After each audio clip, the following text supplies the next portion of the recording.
ஒரு காலகட்டத்தில் சாபக்கட்டு என்னென்னா, பலன் பார்க்க தெரிஞ்சவங்களுக்கு ஜாதகம் எழுத தெரியாது.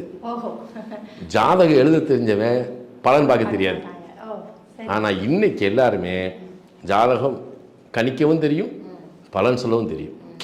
ஏன்னா அப்போ அது ஒரு வளர்ச்சி தான், மறுமலர்ச்சி தான். அதனால் இன்றைக்கி பிறக்கக்கூடிய குழந்தைகளுடைய நேரத்தை எல்லாம் நம்ம சரி பண்ணலாம்.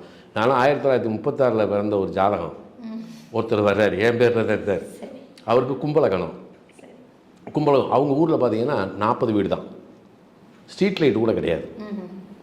பக்கத்தில் ஒரு காலையில் 5 மணி சங்கு அடிக்கும்.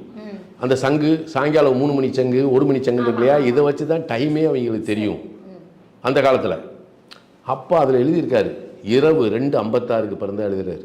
நான் பிடிச்சி கத்திட்டேன், ஏன்னா உங்கள் அப்பா பெரிய அந்த கதிராட ஆஃபீஸரோ 2:56 பிறந்த எழுதியிருக்க, உன் வீட்டுக்குள்ளே ஸ்ட்ரீட் லைட் கிடையாது, உன் வீட்டில் வாட்சி கிடையாது, உங்கள் அப்பா HMT வாட்சி ஆகிட்டேன். நான் பிடிச்சி கத்திட்டேன். என்ன அவர் சொன்னார், அப்பா நீ கும்பலக்கணும்னா நான் உனக்கு பிடிச்ச பிள்ளைய கூட்டிகிட்டு வந்து தாலியை கட்டினியா அப்படின்னு நான் கேட்டேன். சரியாக இருந்தால் அந்த கும்பலக்கணம் சரி. இன்றைக்கி அதை எப்படி கொண்டு வந்திருக்கோம், கும்பலக்கணம்னா அவன் லவ் மேரேஜ் பண்ணிக்கிடுவான் அப்படின்னு சொல்கிறோம்.